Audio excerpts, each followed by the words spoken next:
The streak is over. The New Orleans Saints fall in their Week 1 matchup to the Arizona Cardinals with the final score of 20-13. In this video, we're going to dive through the injury news because we got to talk about Talese Fuaga and Chris Olave because they did suffer some injuries. We're also going to talk about MVPs of the game. How did Spencer Rattler play? What are my general thoughts and my instant reaction to this loss? I will say this, for what it's worth, I tried telling you we may not win every game, but we're certainly going to have fun watching them. And I will say, may not have been a crazy game, but it came down to the last minute, the last few seconds, the last play of the matchup. Welcome to the Kellen Moore era of Saints football. I wish it would have started off with a win, but at the bare minimum, it was at least exciting. Grade the Saints performance for me, A, B, C, D, or F. We asked the live chat right after the game what they felt, and they graded it a C. I want to hear from you. Do you agree with our live chat? Do you think that they played better? Do you think they played worse? Get in the comment section, be a critic, and sound off. Starting off with Spencer Rattler today through 27 completions on 46 total attempts, 214 yards on the ground. But he also was a very effective rusher as well. He had 4 carries for 29 yards, a long of 12. I thought Spencer Rattler could have been better. I think that there was a lot of passes that he would have liked to have back. However, I will give him a lot of credit. I think that he showed some really nice flashes, but that's kind of the theme with him. There's been flashes, but I want to see 4 consecutive quarters of quality football by the New Orleans Saints. I've said this many, many times. I believe that the New Orleans Saints need to maximize the talent around Spencer Rattler. You can't be having drops. You can't be having stupid pre-snap penalties. You can't be starting your drives behind the sticks. You can't be giving up good field position on third down because you get a penalty that pushes you back. This was a major, major problem for the New Orleans Saints. The penalties, in my opinion, were the absolute worst. The offense as a whole, it wasn't horrible, but 315 total yards of offense. You had 13 penalties for 89 total yards. You're not going to win football games with 13 penalties for 89 yards. The New Orleans Saints, once again, need to find ways to stop unloading the clip on their own foot. Had you not had all those penalties, maybe you actually have a chance to win. Blake Grupe missed a field goal. Not great. You nail that, it's a very, very different situation going into the final moments of the game. Blake Grupe today, 2 of 3. He missed 1. The long was 36 today. I'm frustrated because Blake Grupe was so consistent through training camp and through the preseason, just didn't put it together here. I want to dive to the injury news really quickly, Lopez, before we get into Alvin Kamara and more on the Saints offense. Want to let you guys know, Talese Fuaga, he sat out during most of the second half with a knee injury. Alvin Kamara did speak to Fuaga after the game, and he said that he was okay with his injury. He was good. So it should not keep him out long term. However, that is something to monitor because if Fuaga goes down with injuries, yikes. Do not want to see that. Chris Olave, for what it's worth, he went down with a chest injury, left the field, went to the blue tent, came out of the blue tent, walked up and down the sideline with trainers, without trainers, took him a minute to get up off of his knees, but he was not evaluated for a concussion.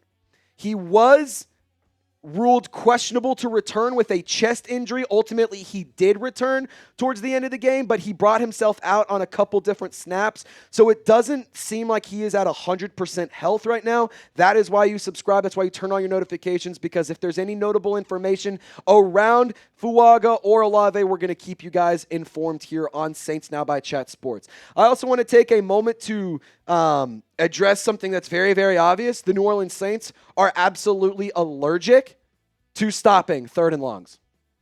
We're going to talk defense in a moment, but I got to tell you about today's presenting sponsor, and that is Fanatics. We actually got the opportunity to give away a Gold Saints jersey. If you want to use the link right here, chatsports.com/Saints jerseys, click the link in the comments and description of this video. You can get yourself a Gold Saints jersey. You didn't get the giveaway?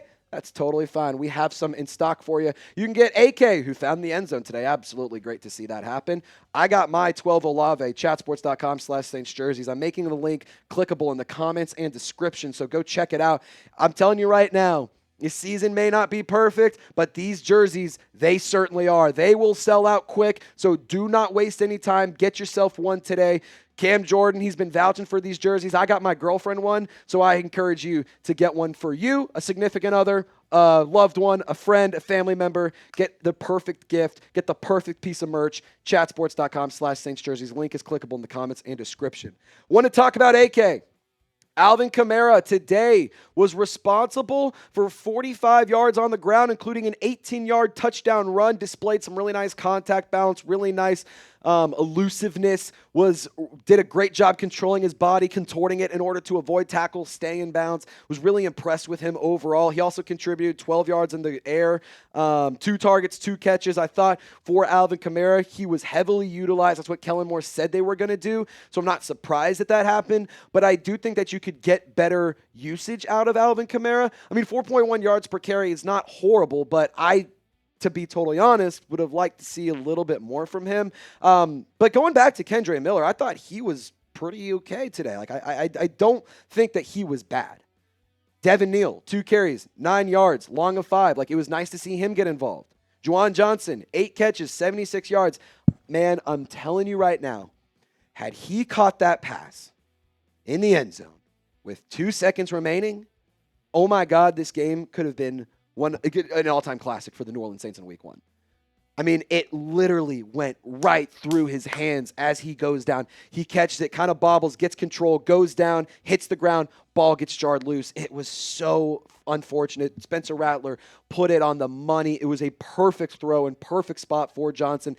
He was the only one able to go up and get it, but 3 Cardinals defenders broke up the pass, and that is ultimately why the Saints weren't able to put up 6 points there at the very, very end. Chris Olave today, reminder, he was dealing with a chest injury, not evaluated for a concussion. Hopefully it's nothing too major. 7 catches, 54 yards, 7.7 yards per catch. I thought his usage was interesting. He was targeted quite a few times by Spencer Rattler today, a grand total of 13 targets, 7 catches.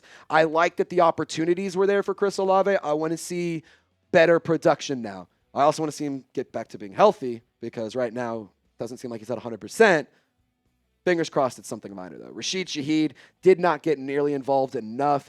It was really, really upsetting. 6 catches, 33 yards. I thought that he could have done a lot more for the New Orleans Saints. Just wasn't able to get downfield enough. There was multiple opportunities. Spencer Rattler tried to target Shaheed deep for a touchdown or on the deep ball. First time he tried to hit him, throws an interception to Will Johnson. That ultimately is called back due to a penalty, thank God. But then on top of that, he also had multiple just dropped deep balls and stuff. And for what it's worth, it's not necessarily 100% on Shaheed. Very well defended passes. But I can tell you, I think that he needs to be a much larger part of the game plan. And I think that he's somebody who needs to be much more involved as we move forward. Get the best Saints content on YouTube today. We are currently sitting at 49,746 proud members of our Golden Gang. We walked in today with less than 48,000. Now we're on the verge of crossing 50,000 total subscribers. Hit the sub button today if you want die-hard Saints content by die-hard fans for die-hard fans. Unfiltered, uncut, every single day. Live shows on Mondays and Thursdays starting tomorrow. We're also going to be putting out live shows every single game day. We're going to be putting out multiple videos a day. This is the time to buy stock in Saints Now by Chat Sports. The team may not have won today, but you can be a winner if you hit the sub button. Let's talk defense here, because ultimately the Cardinals offense actually wasn't that amazing. Like, I want to keep it real.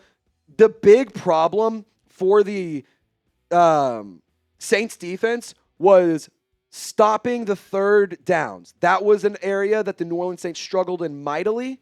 Kyler Murray only had 163 yards, 2 touchdowns on the day, 21 for 29. I mean, he had a great day, but he was sacked 5 times. The New Orleans Saints, who were horrible in getting sack production last year. By the way, we're missing Chase Young today. 5 freaking sacks. I'll take that. I will confidently take that. And the leader in the clubhouse for the sacks, Cam Jordan, tied with Carl Granderson. Both had 1.5 on the day. Got to tell you what, Cam Jordan getting a sack opening drive threw some juice into this game. Really lit me up. Really got a fire going here on the chat too. I thought that he was really, really good. I thought he had a hell of a game, an exceptional outing for number 494. In total, he has 123 total sacks after today. The all-time Saints sack leader just keeps on putting up production. I was told he was washed. I'll tell you right now, he had a hell of a day. I also will give a lot of credit to Carl Granderson. Held it down opposite of Cam Jordan without Chase Young today. 1.5 sacks, 1 QB hit, 6 tackles. He was in the backfield a lot today, and I was really, really impressed with Grando. I want to see him be better. I want to see him, increase those sack numbers and get into the backfield and actually bring these guys down more often. But I also got to give a lot of credit to Alontae Taylor. Super clutch sack in the fourth quarter was really, really clutch. I also don't think that Alontae Taylor did enough. I haven't gotten to go back and watch all the tape. This is my instant reaction. So when I go back and watch, I'll give you an updated look later on. But Alontae Taylor, only 1 tackle for today. He had a sack. That was really, really nice. Brandon Staley using him in the little star role, if you will, on this defense, kind of just doing a little bit of everything. He was really disruptive late in the game for the New Orleans Saints. I want to see him continue to evolve in that role. Kool-Aid McKinstry, though, I want to hone in here, needs to be better. Definitely needs to be better. Marvin Harrison Jr., 5 catches, 71 yards, and a touchdown. He had a 45-yard bomb. Kool-Aid McKinstry, got to strap him up, man. Got to play better. If you're going to be CB1 on this league, going to be CB1 on this team, you're going to have to find the ability to stop other teams' wide receiver ones. And he got better as the game went on, but I ultimately think Kool-Aid McKinstry was not good enough, in my opinion, today. Trey McBride also had a hell of a day. 6 catches, 61 yards, over 10 yards per grab. 25 yards was his long on 9 targets. The Saints defense needs to find ways to prevent players like Trey McBride, James Conner, and Marvin Harrison Jr. from feasting against you. The run defense wasn't amazing. 146 yards on the ground. Kyler Murray responsible for 38 yards. James Conner 39. Trey Benson 69. Had he not ripped a 52-yard run, flipped to the field, it's a completely different ballgame. But you gave up some bad plays. You made some stupid mistakes, and you unloaded the clip and set yourself up for failure too many times. My biggest take going into this season was what I said earlier. 1, we may not win every game, but we're at least going to be entertaining. That turned out to be true. Number 2, the New Orleans Saints are their own worst enemies.